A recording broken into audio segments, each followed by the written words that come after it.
હા, સમજદાર ને ખાલી ઈશારો કાપ્યો. આ એને કઈ બહુ સમજવાની જરૂર ન હોય. હા, નકર મારો એક મિત્ર છે મુંબઈ, હમણાં આવ્યો સુરત. આમ તો ડોક્ટર છે, પણ મુંબઈમાં દવાખાનું નહીં આવેલું હોય અહીંયા આવ્યો. મને કે ભાઈ મુંબઈમાં દવાખાનું થતું, મારે અહીં દવાખાનું કરવું. મને ક્યાંક જગ્યા ગોતી દે. મેં કીધું હાલ ને ભાઈ, જગ્યા કઈ કરી છે મહાવીરની ખાડી પાસે જગ્યા ગોતી દીધી મેં કીધું અહીં દવાખાનું કોઈ સામે એક ભાઈનું દવાખાનું હતું, એનું ધમધોકાર હાલતું. મેં કીધું તારું હાલશે, બે હળી મળી મેં કીધું ધંધો કરજો, પેશન્ટ તપાઈ દો. ત્યાં જગ્યા અપાવી દીધી, દુકાન કરી દીધી, અને ત્યાં દવાખાનું કરી નાખ્યું. પછી થોડાક સમય પછી મેં ફોન કર્યો, મેં કીધું અમે દવાખાનું કરી દીધું છે, ફોન તો કરવા દે, કેવું કાલે ફોન કર્યો. મેં કેમ છે ભાઈ, દવાખાનું કેમ હાલે? મને કે રહેવા દે ને. કેવી જગ્યા આપી કે હા, મેં ઓલો જે ડોક્ટર છે ને એને અહીંયા પેશન્ટ રમાતા નથી, અને મારી ત્યાં ખાલી મચ્છર સિવાય કઈ નથી થતું. મેં કીધું જો બધું, મેં કીધું આપણે ઉપરથી લઈને નથી આવ્યા, આપણા બાપ દાદા મેં ગામડેથી આવ્યા ને કે ખાલી મેં કોઠા હાઉસ લઈને આવ્યા. તું કાંઈક કોઠા હાઉસ વાપરીને મેં કીધું તારું દવાખાનું હાલ છે એમ કરીને ફોન મેં દીધો. પછી પાછો મહિના કરે ફોન કીધો. મેં કીધું ભાઈ હવે કેમ તારું દવાખાનું હલે? મને કે વાત પૂછમાં કે પેશન્ટ નો હલો બોલો છો, હૃદય થી હૃદય જળાય. શું વાત કરી કે હા એટલું બધું? હા, મને કે ફોનમાં વાત કરવાનો ટાઈમ નથી, તારે મળવું હોય તો રૂબરૂ આવી જા. એમ કરીને ફોન કાપ્યો નતો. હું એક દી રૂબરૂ ધાલ ને એટલું બધું એમ દવાખાનું હાલે છે, તાણે કર્યું હું એ હું જો ને તાતા માણસો નો ખરેખર હલો બોલ્યો હાલવાની જગ્યા જેમ કેમ કરીને અંદર જો. મેં ભાઈ તે કર્યું હું એટલું બધું દવાખાનું હલે છે? મને કે કાંઈ કર્યું નથી, ખાલી બોર્ડ વાંચીએ બાય. મેં કીધું લખ્યું શું? મને કે વાંચીએ ને તું. હું બહાર ગયો ને બોર્ડ વાંચ્યું. મને કે આપણી સ્પેશિયલ ફી 500 રૂપિયા, ન મટે તો 5000 લઈ જવા. પછી તો પેશન્ટ તો આવે જ ને. હા, તે સામે વજન દવાખાનું હાલતું હતું ને, એ તો મહારાષ્ટ્રનું મરાઠી, તે હાવ ખાલી થઈ ગયું. હા, બેઠો બેઠો મચ્છર મારી અને આને ગાળ્યું આપે. ચાલો કાર હવાનો કાઠિયાવાડી આવે ને આપણે ધંધાની પથારી ફેરવી નાખેલો કે, પણ મૂળી કે આપણે હવે એને આટી દાવો છે. એક દી ડોક્ટર પેશન્ટ બની નાની પાસે આવ્યો અને ડોક્ટર સાહેબને કીધું બોલો શું છે? કે સાહેબ કે મને જીભમાં સ્વાદ નથી આવતો, કે ગમે એ વસ્તુ ખાવ ને તીખું ખાવું, મોળું, ગળ્યું, ખાટું, કોઈ વસ્તુનો સ્વાદ ન આવે. ડોક્ટર સાહેબ કે એની દવા આપણી પાસે છે કે હું જાઉં. નસબેન એક કામ કરો કે 5 નંબરનું ખાનું છે ને એમાંથી 4 નંબરની બોટલ લાવો. આમ ઢાંકણું ભર્યું, આમ ભર્યું ને તા તો કે સાહેબ આ તો પેટ્રોલ છે, જો સ્વાદ આવી ગયો. આવી ગયો સ્વાદ, લાય 500 રૂપિયા હાલ, વેતી ન થા, નીકળ હાલતી ન થા, ઉભો ન રહેતો, આમ જો હાલ જવા દે. ડોક્ટર કે હારો કાઠિયાવાડી છેતરી ગયો કે બીજી વાર પાડી દેવો છે. થોડાક દિવસ પછી પાછો આવ્યો, 15 દિવસ પછી. સાહેબ બોલો શું થાય છે? કે તમે 15 દી પહેલા આવ્યા હતા ને? હા. સ્વાદ નતો આવતો ને તમને? આવી જતો નહીં? કે હા, પણ સાહેબ કે હવે ગંભીર બીમારી શું, હવે કાંઈ વસ્તુ યાદ નથી રહેતી. તમે કે કદાચ 10 મિનિટ કેડે મને કઈ પૂછ્યું હોય ને તો હું ભૂલી જાવી. એમ એની દવાઈ આપણી પાસે છે, તમે મુજામાં વાંધો નહીં. નસબેન 5 નંબરનું ખાનું છે ને એમાંથી 4 નંબરની બોટલ લાવો. બોલો ડોક્ટર કે સાહેબ એમાં કે પેટ્રોલ છે ને, કે જો યાદ આવી ગયું, લાય 500 રૂપિયા, નીકળ હાલ, વેતી નો થાય, હાલતી નો થાય, નીકળ હાલ જલ્દી, ઉભો અરે તો. ત્રીજી વખત આવી કે આ વખતે ડોક્ટરને પાડી જ દેવા છે. ત્રીજી વખત પેશન્ટ બનીને એવું 15 દી પછી અને બેઠો ડોક્ટર સાહેબ પાસે. ડોક્ટરને કીધું ડોક્ટર સાહેબ હું બોલો? કે મને કઈ દેખાતું નથી આંખે. એમ એની દવા આપણી પાસે નથી. તો કે આપણો નિયમ શું હતો? કે આપણી સ્પેશિયલ ફી 500 રૂપિયા. તમારો રોગ ન મટે અથવા હું ન મટાડી આપું તો 5000 રૂપિયા પાછા લઈ જવાના. તો કે આજો કે આપણા શરત પ્રમાણે 5000 રૂપિયા. મૂળ 500 ની 10 નોટ દેવાની હોય, પણ આને 100 ની 10 નોટ દીધી. એ ઓલા ગણ્યા, સાહેબ કે આ 1000 રૂપિયા છે. જો કે દેખાવ માંડ્યું, લાય 500 રૂપિયા હાલ, નીકળ, વેતી નો થાય, હાલતી નો થાય, આવતો જ નહીં. હા, અને ગુજરાતી લોકોને હું વાત કરું ને, ગુજરાતી લોકો કોઈ ક્યાંય પાછા પડતા જ નથી. હા, આમાંથી કોઈ ઇંગ્લેન્ડ ગયું હોય તો ખબર હોય, ઇંગ્લેન્ડમાં જીથ્રો એરપોર્ટ છે. એ જીથ્રો એરપોર્ટ ની બહાર બૂટ પાલિશ કરવાના મશીન છે.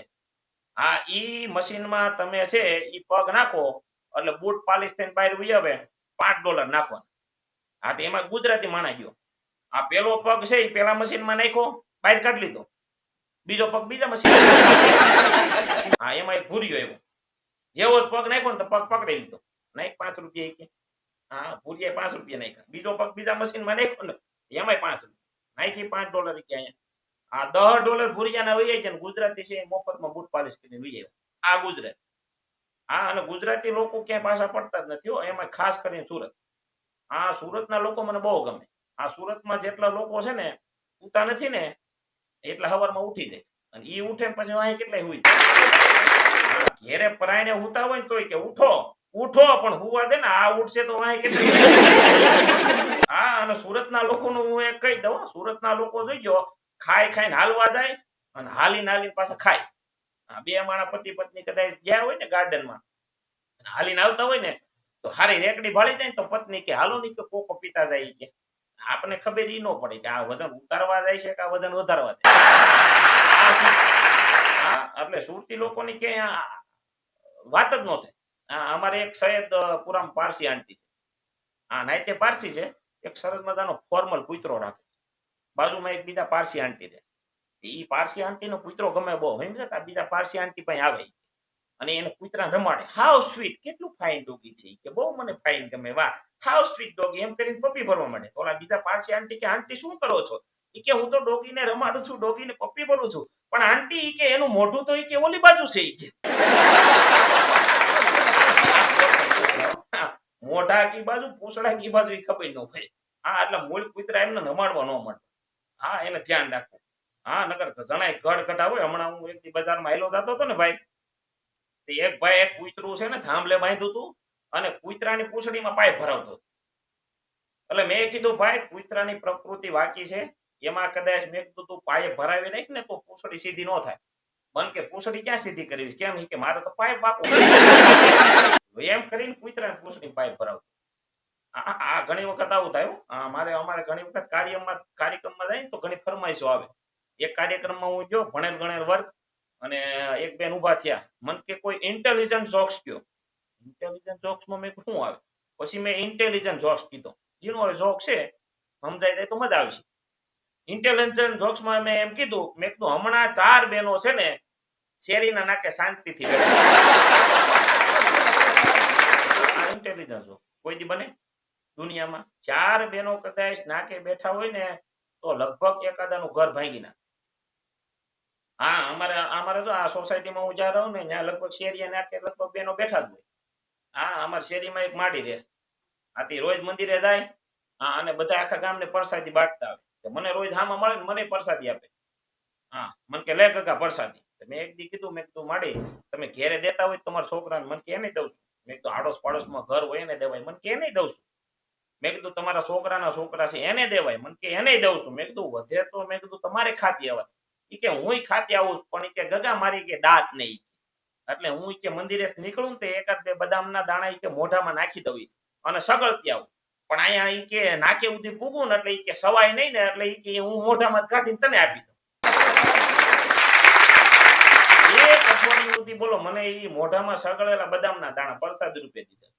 મેં કીધું મારી 11 ને પૂનમ ને બધું ગયું ને હું રહેતો દી.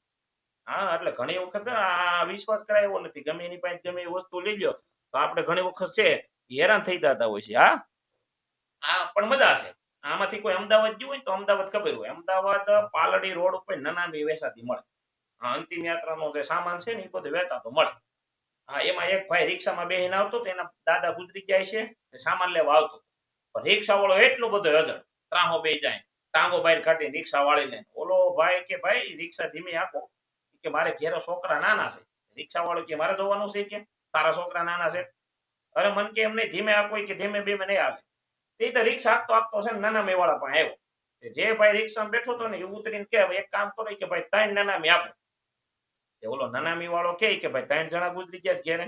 ના, દાદા એક જ ગુજરી ગયા. પણ મૂળ આ રિક્ષા વાળો હાકે છે એવી રીતે ને કે અમારી 3 ની નનામી લઈ લેવી. વારા ખેડી ધક્કા ખાવા